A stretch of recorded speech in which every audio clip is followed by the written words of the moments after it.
Kim Hughes. During his 70 Test match career, Kim played 22 matches against England and achieved 3 centuries and 6 50s during that time. And he was the first captain of the Australian team from WA. He played for 7 years for the international team from 77 to 84. And also, as a lot of you will remember, played at a time when you had Andy Roberts, Michael Holding, Joel Garner bowling for West Indies, and at a time when Ian Botham, that competitive man from England, was playing. Kim was named as one of the 1981 Wisden Cricketers of the Year. He amassed 4,415 runs during his Test career with 9 centuries, 22 50s at an average of 37.41, with a high score of 213 at Adelaide Oval. And to quote the Wisden Cricketers' Almanac, his high backlift, the skipping footwork, the flashing blade and the full-blooded follow-through, all the hallmarks of the great stroke players, are evident at their very best when Hughes is in full flight. Please welcome Kim Hughes.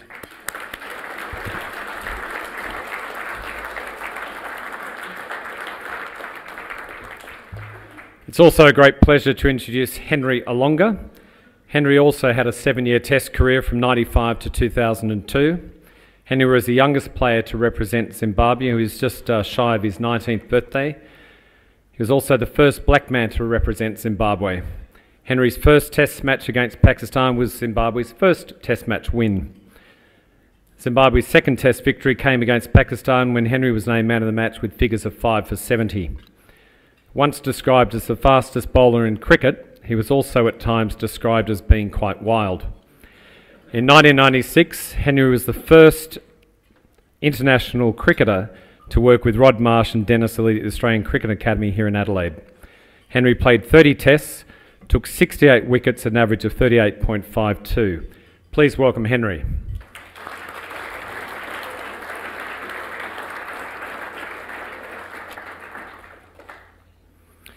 Thank you both for giving up your time, and a special thanks to Kim for filling in at such short notice.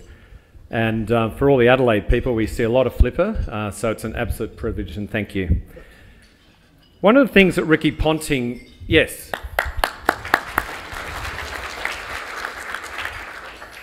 Were you suggesting you see too much of flipper?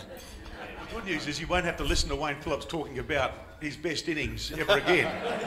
Was it 157 or 159? 159. He told me again this morning. Well, there we go. Ricky Ponting described Kim as his first hero in Test cricket. I'm really interested, as a young cricketer, to understand, Kim, who you looked up to. Well, certainly my hero was my father. I wanted to be like my father and become a primary school teacher, which I did do, and my very first appointment was here at Linden Park Primary School, many, many years ago, when I was only 21. And then went back to Perth, and the headmaster there, who I won't mention his name, but they gave me all the misfits, you know, all the ones that grade 7, 6 and 5 teachers didn't want, and put us right next to the, you know, the Blucher block. But we had an absolute ball. So it was, and one of the boys actually was a Bashir, who's gone on to do big and good things. But my hero, apart from my father, was, I loved footy, I loved cricket, because if you didn't play sport in the bush, where I grew up, you went to the library. And in those days, the librarians wasn't too flash. Hopefully there's no ex-librarians here, but anyway. I'm 63 years of age and I'm not politically correct. But my hero was Austin Robertson, Junior, that he played football for Subiaco. He was a fantastic full forward, wore number 16, that sort of thing. And you know, when you used to have the fancy dress balls, you'd go along and you wanted to be like your heroes. And you know, sporting men and women understand, most of them, that they are role models. And if you don't want to do that, don't get paid. Thank you. Henry, who for you? When I was a young boy growing up, it was easily Wasim Akram, just because of his extraordinary skill at moving a ball in the air off the pitch, the skill to bowl a Yorker on tap or a bouncer. Obviously Malcolm Marshall as well. When I had to remodel my action, he was the man I tried to model my action on. Failed dismally, but those were the two that I would say were my cricketing heroes anyway. Right, thank you. I think it's fair to say that for most Australians and Englishmen, and women, the Ashes is a key moment of our sporting time. I'm really interested, Henry, to understand, not being from England or Australia, how does the rest of the world see the Ashes? Is it as big a deal as it is for us? Well, I guess so. I mean, it was the one series that had 5 tests. Certainly didn't play more than 2 while I played. In the end, maybe 3 at a push, playing for Zimbabwe. But here was this competition that went back decades. It doesn't go back centuries, does it? Probably just over a century, am I right? Well, 1977 was the centenary test in Melbourne. Well, there you go. So it's 140 years. A lot of history there. Well respected even in Zimbabwe, even though we were a pretty young test-playing nation.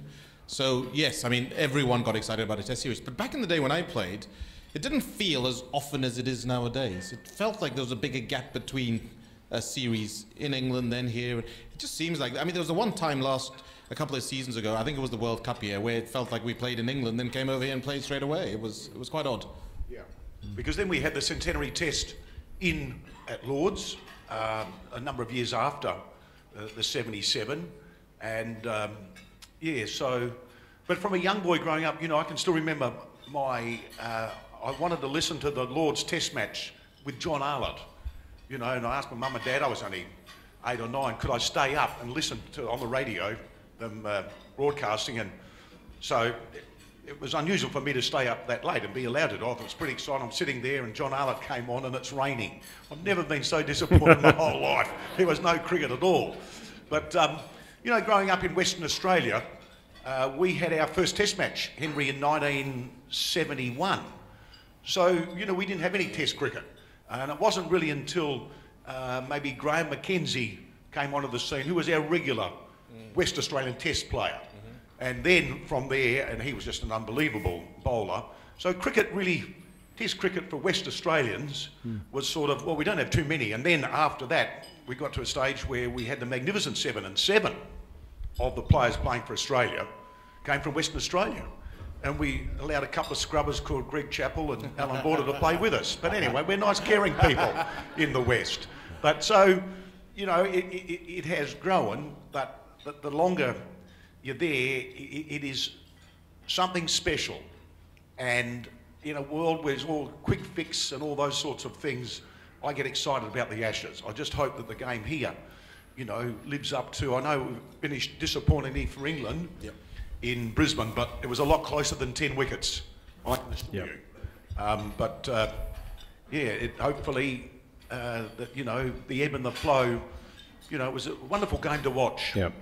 I think it's interesting, being now an Adelaide person, it's very interesting to hear somebody say something special as opposed to very special. England versus Australia, second test. With a win in the first test, Australia will be upbeat and confident. We've had a few hot days, but we're expecting 21 degrees, some rain. It's the first day-night test match for the Ashes. Pink ball. It'll be a full house. Kim, what do you see as being the key factors for success in this test match? Well, I think England have got a better chance with their seamers. Apart from Broad and Anderson, their number 3 and 4 bowlers really dropped off. And that was a difference. Our 3 quicks will get better. And I thought Lyon bowled absolutely fantastically well. And this is where England missed Stokes. If they'd had Stokes up there, I'm pretty sure, that at 4 for 70, we wouldn't have got to 300. Now, you never know, because he is a world-class batsman and bowler. But England, mentally, they're going to be scarred. Cook is not the player he used to be because he's getting on a little bit. But I think our blokes, they'll run riot. I think they'll get better and better with 3 young, strong, strapping men. But a lot will depend on when you're bowling, and that's why I think gives Anderson and Broad a chance if they happen to bowl at the right time of night. That sort of thing, Henry. But their batting looks very brittle, and I can't work out how. It's going to get up around here. They're professional players, but they were like rabbits in the headlights. And 5 out, all out. Jesus. Yep. Mate. So Henry, can you comment on any particular players that you think will have an impact? Well, from the Australian side, I mean, Stark is just magic with the new ball and the old ball, and cleaning up the tail is his business. So you've got 3, 2 rapid bowlers, and on bouncy-ish Australian wickets, it's going to be a tough ask for the English batsmen. From England's perspective, of course, as you mentioned, Broad and Anderson, if they can get it to swing, they've got a chance. But I reckon it's tough when you've lost the first test in Australia. An Australian tour for an English side, as tough as it is, the crowd's against you. You've got these big grounds. And if you lose the first test, it's really hard to come back because momentum is already with the home crowd and the home team. And I think they've got their backs against the wall. But Cook, if he can get stuck in, he's capable of scoring big scores. He can score doubles and score triples. So I think if he can get his head right, he'll be key in the batting lineup. Great, thank you. So it appears from the first day-night test match with the pink ball that it tends to swing a lot more at night time. Are there any adjustments from a bowler's perspective, Henry, that you would take if you were to be bowling at night with a pink ball that swings more than usual? Well, it's swung very little for the English bowlers, and when they bowl in England, the reason they are so good at home is because they can swing it and make the ball move. So it'll be more like the conditions they're used to. It's much drier out here, though, and I guess I'd imagine the team would have to take care of the ball. The wicket, having looked at it, looks a touch on the dry side. This is from the boundary, admittedly. I haven't been out there. So the ball can get scuffed up, so they'll want to take care of it and make sure they give it every chance to swing throughout the day, whether they bowl in the evening, of course, or in the morning or afternoon. They want to protect that ball and try and give their bowlers a chance, because without a moving ball, I think they're going to struggle to bowl Australia out. Thank you. Kim, what for you from a batsman's perspective? How would you address the night sessions? Don't play. Look, I've never played under lights, but obviously it is a challenge, and more luck comes into play when you're bowling or when you're batting. But you know, I mean, when you've got Stark, who got 8 for, I think, against South Australia here, and he complained that the ball wasn't that great. You know, it goes a little bit softer and that sort of thing. You know, so I don't know what it's like, but obviously it is difficult, more of a challenge, and you need some luck. And there's a great saying goes, when you need it most, you get it least. And it's amazing that when things are hot to trot, the ball runs your way, doesn't it, Henry? You know? Yep. And you can see young Renshaw, for example. He's getting out, caught down leg side. But then when, you know, when you don't need the luck, the umpire gives you the right decision, he gives you this and that, and you think, where were you when I needed it most? And, you know, and I think, you know, England, they're going to really need some absolutely unbelievable leadership from all their players, but particularly, you know, Cook as the senior pro, young Joe Root, still a young man, but they really miss Stokes. I mean, Stokes is such a big, because he bats at 6, he's world class. You've got then Johnny Bairstow at 7, and Moeen Ali at 8. They're dangerous players. But without Stokes there, and he's one of those blokes that's a bit like both of them. If you're in the trenches, he said, follow me. You know, and you need that. He's got a bit of, you know, should have been born in Australia, but without the right hook. Maybe, maybe it wasn't. Without the right hook. Yeah. There appear to be a lot of young players in both teams now, and you were both quite young when you entered the international arena.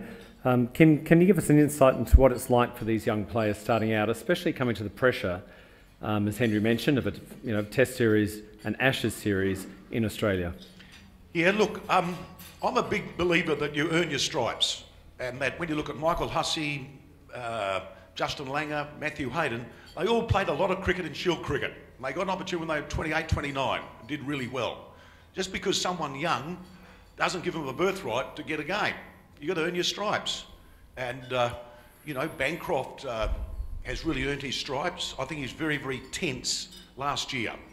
And that's the thing, that when you're that desperate to do well, there's a tremendous fear of losing.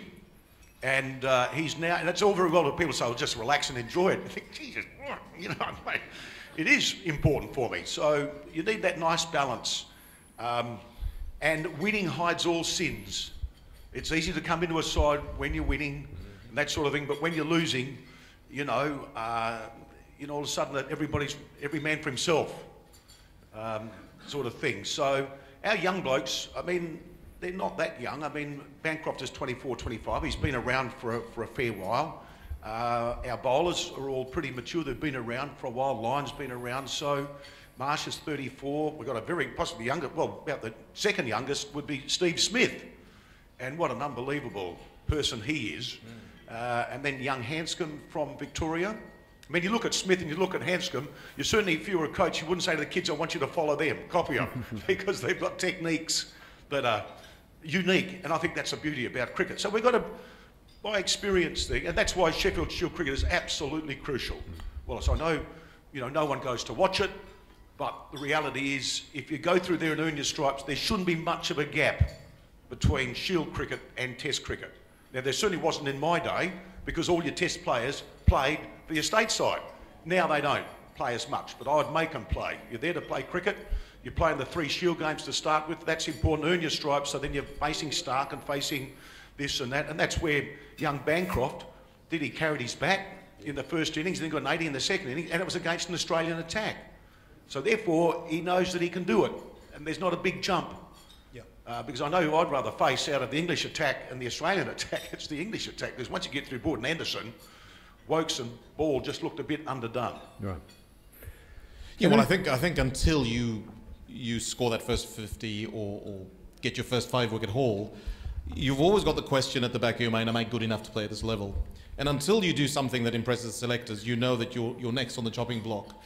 And so for every player, it's actually a mental game, and I think Kim would agree with this, that there are a lot of good players out there, they've got the skills to hit the ball or bowl it on the dot.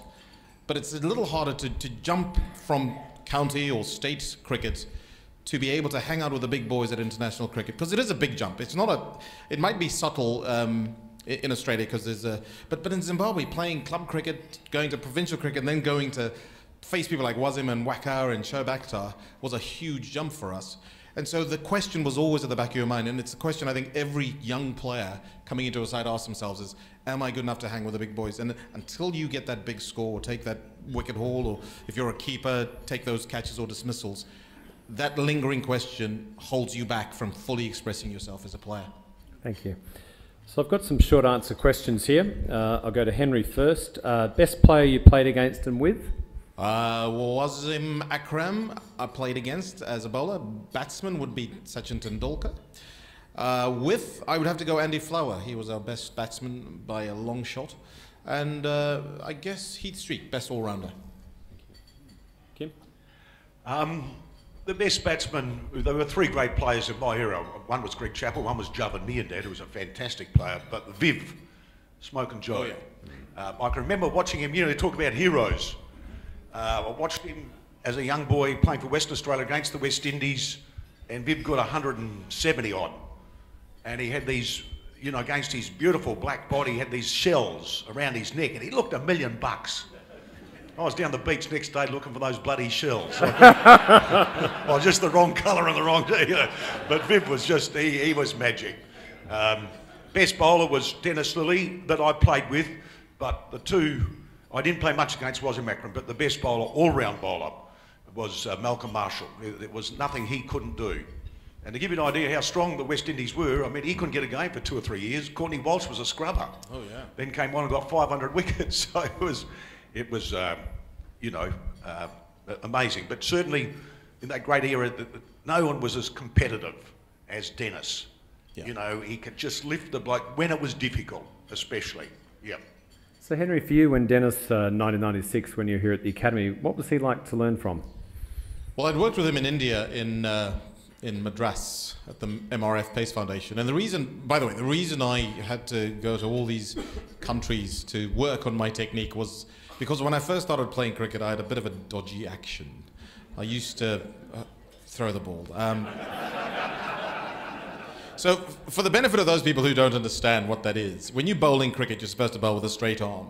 So, it's supposed to come over straight like that. If it bends and then straightens, technically that's called a throw. If you come from Pakistan or Sri Lanka, you can do what you like. But, so I got called, folks, I got called in my first, on my debut, on my first Test match. And I've got no problem admitting that there was a problem. So, they sent me off all over the world. I went to India, I came here in '96. And then I went to South Africa in '97. And it was while I was here that I worked with all these great people. So Dennis Lilly in Madras and here as well, because he was commissioned by the cricket authorities to coach here as well for a few weeks a year. And it was great. He's obviously a larger-than-life character. The history, the tradition, the back injury, the stress fractures in his back that he had to come back from. I was injury-prone when I first started out, so it was just wonderful to mix with him. There's another man I worked with in India called Joel Garner. You might have heard of him. He was a monster of a man, 7 foot tall. They used to call him Big Bird after the bird in Sesame Street. But monster of a man. He's the kind of guy you meet and you go, "What's the weather like up there?" You know. So, did you ever face him, Kim? I've known. Yeah, mate. It couldn't have been fun. Well, in those days, it was open up Michael Holding, Whispering Death. He was fantastic to watch if you didn't have a bat in your hand. I remember Douglas Sanghu in the West Indies. They had concrete side screens, and he'd be off in the distance, and the umpire would say, "You know, you're all right with the side screen." You were tempted to say, "Is there any chance you could put it between him and me?" It'd be a lot better. But then Andy Roberts was a wonderful bowler. Crofty was nasty, out wide, awkward action, and Joel was medium pace by their comparison, because that wasn't his role. He just had to keep an end tight. Must have got bounced though. Yeah. Oh yeah, absolutely. But then when one or two of them retired, Joel got the new ball, so his role changed. And Joel's and in all the years I played against the West Indies, they never swore at you. You know, they never said a nasty word, and we didn't say a bloody word to them either. It was, "Hello, Mr. Croft. Hello, Mr. Garner. Hope you're having a good day." Oh dear. Henry, best captain you played against? Oh, well, I've no idea how popular he is here. Well, if you ask Shane Warne while he was in the bush, he might say that he was a bit of a prat. But anyway, I thought Steve Waugh was a pretty good captain. He captained an amazing team. They went through an incredible era where they lost nothing. They just dominated from '96 when I played until a couple of years after I retired. So they won 3 World Cups in a row, if I'm not mistaken. They came to Harare. They played in a test match. I should be given honorary Australian citizenship because I did Australia a favour. I dropped Steve Waugh on 96. He went on to make 156, so I've made a contribution to Australian society, but there you go. By far, now, depending on who you talk to, is a good or great captain a leader of men that are easy to lead, and it's arguable that they were an amazing side to lead, maybe easier to lead, because Warne could have led, Mark Waugh, his brother, could have led, Healy could have led. There were so many leaders there. So long story short, Steve Waugh. Kim? Great players make great captains. Right? If you don't have the cattle, you can look pretty average. And certainly the Steve Waugh, mate, you had a couple of scrubbers called Gilchrist, Warne and McGrath. You know, plus you had then Hayden, Langer, Ponting. Jeepers creepers, my mother could have captained that lot. But she was very good in the day, Ruthie, though. Very, very good. But the fellow I admire the most was a guy that was my vice captain, Alan Border. And when I resigned, he didn't want to be, and yeah. Because Alan was one of those blokes that he wasn't ready for it. You know, he and I got along really well. I could be the front man, but I could always depend on AB. And anyway, he sort of got thrown in the deep end. And he was a really dashing number 3 or 4, but he changed his game completely to bat at number 6 because that's what the team required. Yes, he was called Captain Grumpy, but it's a tough gig, you know, and I admire him tremendously because they went on a tour to England, I think in '89, and they were labelled the worst side ever to leave our shores.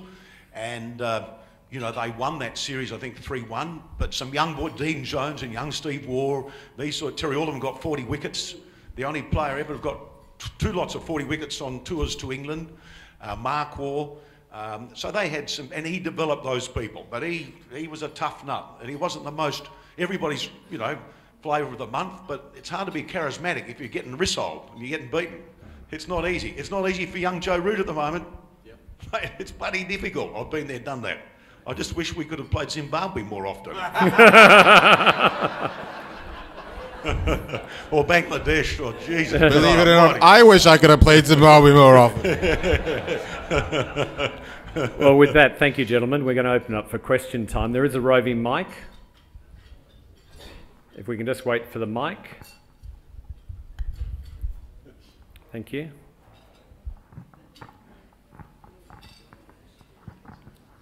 Thank you, gentlemen. Great to have you here.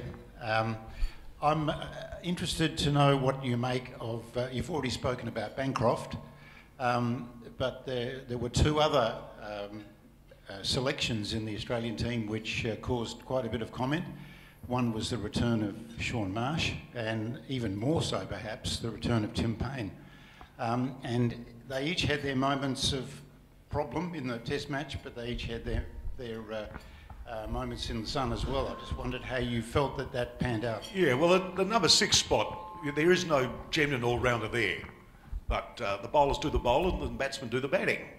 That's how it's pretty simple. Bowlers bowl, you know, and tell the sports scientists to sit down. I've got a job to do. Get out of my hair. But Shaun, you know, he's made that many more comebacks than Lazarus or Dave Nellie Melba, and he's usually done pretty well. He's a lot more relaxed this year. He and his wife have had a little baby, you know, and it just seems to have given him a balance in life. And you perform a lot better when you do have that balance, and it's not easy. Yes, they get paid a lot of money, but they live in a cocoon. Everybody's got a video and all this sort of stuff. So I was pleased for him. He wasn't setting the world on fire, but neither was anybody else. But I thought Peter Neville was really stiff. Mate, you know, Wade, you know, I thought he improved in the subcontinent. You know, he needed to. Jesus. And I thought Peter Neville was very harshly dealt with. He got 300s last year, and just because he's not a mouth, it's overrated.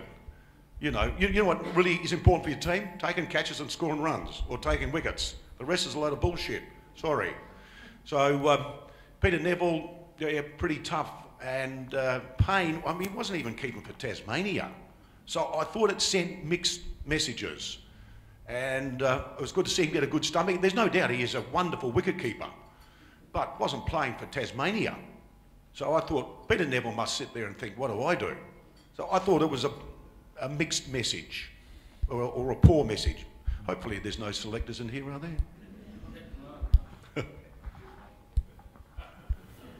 Thanks very much, Kim and Henry, for the wonderful insights. Just digressing a minute, Henry, we all thoroughly admire you for the stance you took back in the World Cup in 2003 against Mugabe, you and Andy Flower, and defected. And with the recent events in Zimbabwe, how, you know, what are your thoughts on that? And from what you hear from back in your homeland, how are things going there? What's likely to happen? Well, first of all, it was a very confusing state of affairs, Darcy. It was a coup that it wasn't, but it wasn't, and it was, and it was. Not really sure what it was, but it ended up with Mugabe stepping down and resigning. For those of you who don't know, we haven't gone into this this afternoon, but my career ended at the end of 2003 because I did a political protest against Mugabe with Andy Flower. It might have been mentioned in the intro, I can't remember. But in any case, that led to my exile, and it's been 14 years of people asking and praying for a time when Mugabe would step down. 37 years he'd been in power, since 1980. Human rights abuses with a rap sheet as long as my arm. Corruption, mismanagement, a long list of indiscretions, and he just didn't want to go. In fact, he was pleading right at the end to try and get the judge to throw out the impeachment proceedings against him. So even right at the end, when everyone, the whole country turned out in their hundreds of thousands on the street saying, please go, he was still clinging on. He had to go. His wife has done so many bizarre things in the last few months. She went and she cut a model's head with an extension cable in South Africa, got away with it because she was offered diplomatic immunity. His son's been on Instagram pouring champagne over their very expensive Rolex watches and bragging that they can do anything if their daddy runs the country. And so it was kind of poetic justice in a sense, and something had to give.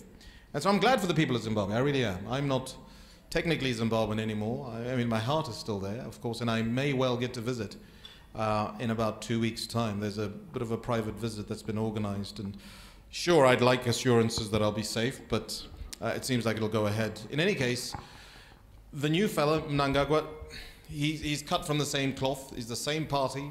He was there presiding over a lot of the things that happened that most of us who are activists were trying to expose. He was there when the Matabilan massacres happened in the 80s. But he seems to be conciliatory in his talk in the last few months, and because there's a bit of a build-up to this, and I was made privy to the fact that this might happen a few months ago. And he seems to be making all the right noises around. So I have hope but I'm cautiously optimistic.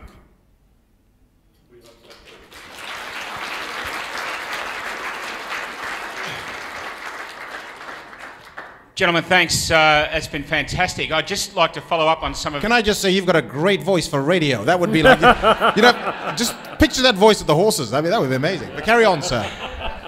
Right. Okay. Sorry. Right. Thank you for that introduction.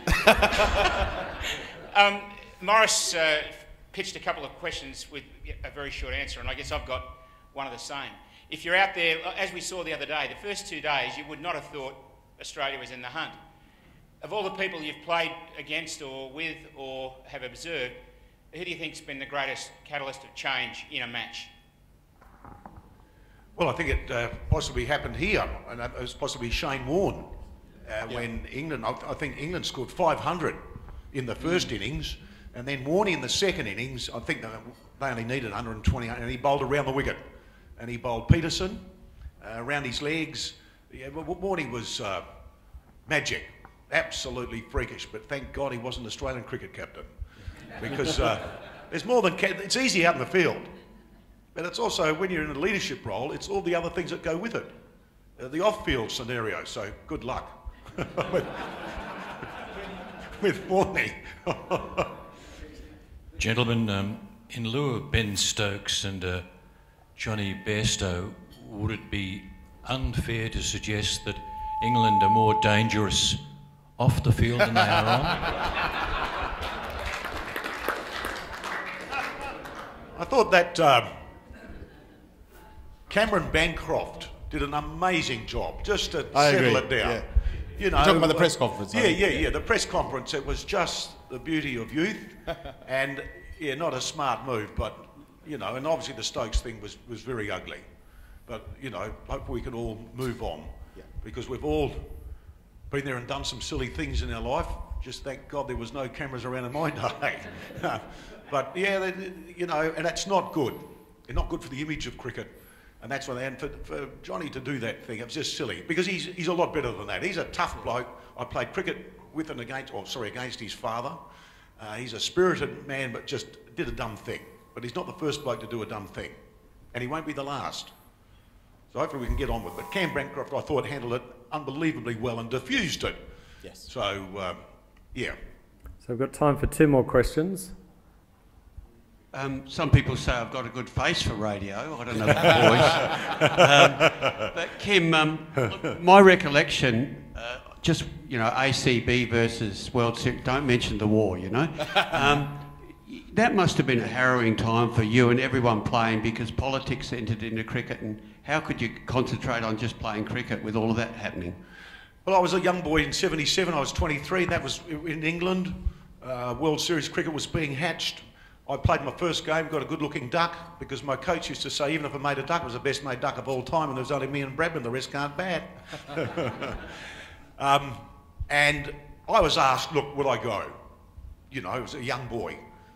Just at a bar or something. If I'd said, look, I'm interested in that sort of thing, I'm sure I would have got a... But, you know, I couldn't have gone home and told my mum and dad I'm going to play cricket because of money. You know, and I thought, well, geez, all the best players have gone. I'm a fair chance to get a game now. Yeah. But Australia, we paid a price for that. It was ugly. And then when we got back together again, you know, I went to India as captain. I was a boy of 25. 11 weeks, you know... and when you say 5-star accommodation in India, you lay on your bed, you could see all 5 stars. Mate, it was rough. It was pretty rough and tough. There was no media and organisers, you know, all that sort of thing. And you've got, you know, and home ground advantage, always have a laugh about footballers. You know, you have over there with their own Indian umpires, we've got 80,000 people appealed, and the 11 Indian fielders, the 2 Indian umpires appealed. You're in for a pretty bloody tough day, I'll give you the big tip. But we got through it. I captained Australia. I've scored the most runs anybody's ever scored on a tour of India, and still have that record. Came home, but I was made vice captain of Western Australia. Was made vice captain of Australia under Greg Chappell, as it should have happened. But I should have been made captain of Western Australia, and Rod there to support. Now, Rod and Dennis, we're great mates now, but they were pricks of blokes. They made my life bloody unbearable. It's not that bloody funny, I'll give you the big tip. Well, I would have had to face bouncers all day, every day in the nets. Not much fun. hit 5 or 6 times. You got to go to the dentist. Said sorry. I said, yeah, that's just bloody sorry. Got to go to the hospital, get it checked out, and then you got to come back and get on with the job. Not easy. You know, and you've got to face the West Indies day in and day out. And eventually it took its toll and I gave it away because I was no longer having any fun. Now, we're great mates now, but I always remember the great Alan Jean saying, I don't expect you to like me, but I do expect you to respect the position I have. And they didn't. Now, Cricket Australia was weak as water. You know, when we played at home, Greg was the captain. When we went away, I was the captain. And we didn't have our best player. I mean, when you go back through it, how I've remained so sane, I don't know. Never written a book. But I'll give Rod and Dennis a call, and if I had 10 mates to come around, I'd invite them. Because life's too short to have grudges and that, and we're great mates now. Nice. Okay, one quick last question. Was there a question here? Yeah, sorry, this is going to be the last one. Sorry, Peter. In both of their biographies, Brad Hogg and Kerry O'Keefe talk about how difficult it was to break into the Australian dressing room as a starter player. Just wondered if you'd like to comment on that. Well, in Kerry's case, Kerry was like putting crap on people, taking the mickey out of them, but he didn't like it coming back the other way. And if you're going to dish it out, you've got to take it. Now, Hoggy's a different cat. I'm not too sure whether he's on Earth or planet Mars or whatever, but he's a different bloke. But as Henry said, you know, you've got to earn your stripes. And some people are more comfortable than others, but I certainly know that, say, Cam Bancroft, with that effort the other day, has earned his stripe. No, I'm not saying he's there for the rest of his life, but the blokes would say, mate, well played, son, well played.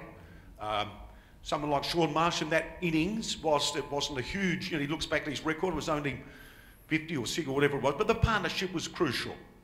And so that goes a way to earning your stripe. But in any team, you've got to earn your stripes. You just don't walk in and strut around, you know, not unless you're Viv. I just wished I could be bloody Viv. And on that note, we'll thank our guest speakers, Kim Hughes and Henry Olonga. We have a very special performance from Henry. For those that have seen Henry on live or on YouTube, he's a very accomplished singer, and he's about to sing for us now. Well, most people are easy to please, basically. This is a song that it's very topical because Harry is one of the patrons of the Invictus Games. Prince Harry, that is. Yeah, very topical, isn't it? I thought I'd sing Harry's song. So, this is a song called I Am, or Invictus, the theme or anthem to the Invictus Games. Long story short, a man called William Henley lost his leg due to tuberculosis getting into the bones, and he wrote the song, or the poem as it was, and then music or a melody was put to it by Chris Martin and someone else.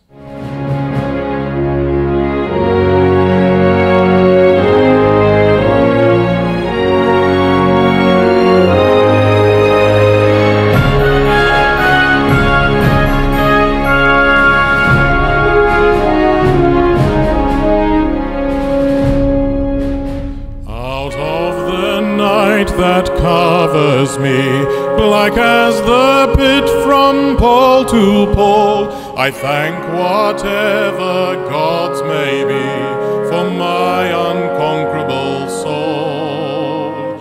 In the fell clutch of circumstance, I have not winced nor cried aloud. Under the bludgeonings of chance, my head is bloody but unbowed.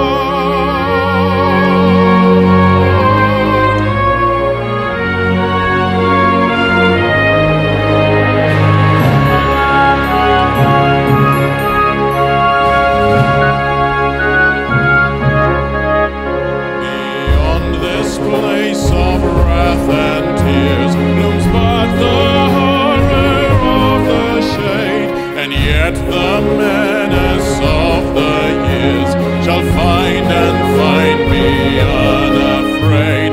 It matters not how straight the gate, how charged with punishments the scroll.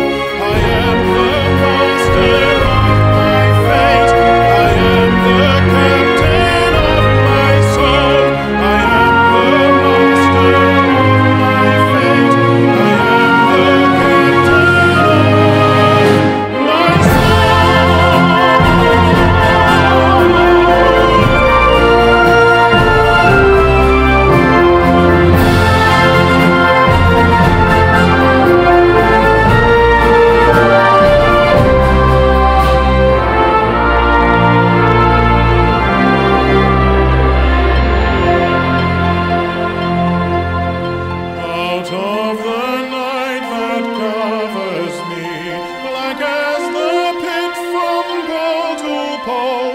thank